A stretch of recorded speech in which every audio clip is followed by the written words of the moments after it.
Welcome back to my channel. I'm Joshua, destination for Saints fans and sports fans around the world. Whether you're a diehard Saints fan like myself, or you really love football, you love sports, I got your latest update, discussions, debates, and analysis right here. So today I'm going to talk about the Saints have the perfect opportunity to secure their first victory early on into the season, going up against the 49ers at home. The Niners will be playing without Brock Purdy. They're going to be playing without George Kittle. That is the perfect opportunity to secure a win. I hate that it had to be on terms like this.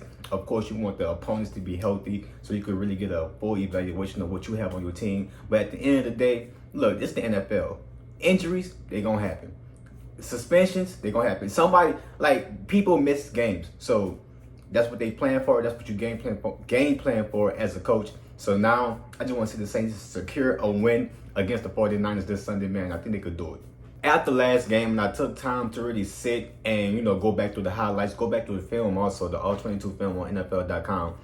After I did all that, I went back and I seen that the Saints didn't really play a bad game. What hurt the Saints the most is the play calling was a little bit too conservative, which made the style of play too conservative.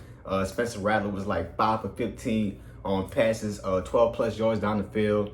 He was 1 for 3 on shot plays, 58% overall, and it's just like overall rushing wise, we wasn't aggressive with our rushing scheme. A lot of powers that we was running, and Alvin Kamara had 45 yards.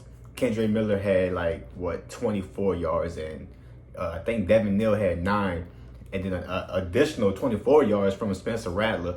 So if we could play more aggressive and more fast paced this game, then I have a great feeling that we could go out there and we could win this game against the 49ers.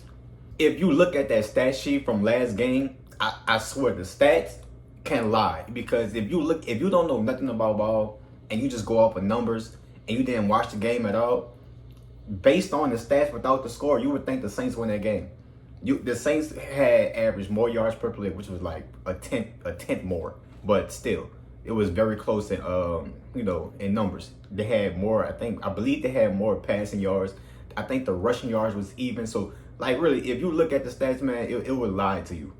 Last game, the defense, they came out, they played really good. It was just two things that really drove me crazy from that game, and it was the coverage on the back end, and it was the containment of Kyler Murray. It's like for the past 15, maybe 17 years of being a Saints fan, I've never seen the Saints successfully slow down a rushing quarterback. It happens time and time again. I don't know what it is. We gotta find a way to contain rushing quarterbacks. And on the back end with the coverage, Kool-Aid McKinstry, look, man, the utmost respect, but you got sauced that entire game, bro. I ain't even gonna say entire game, because you did come back in the second half and you had a pretty good game. I think you allowed I believe it was 1 or 2 catches from Marvin Harrison, or just overall from you alone.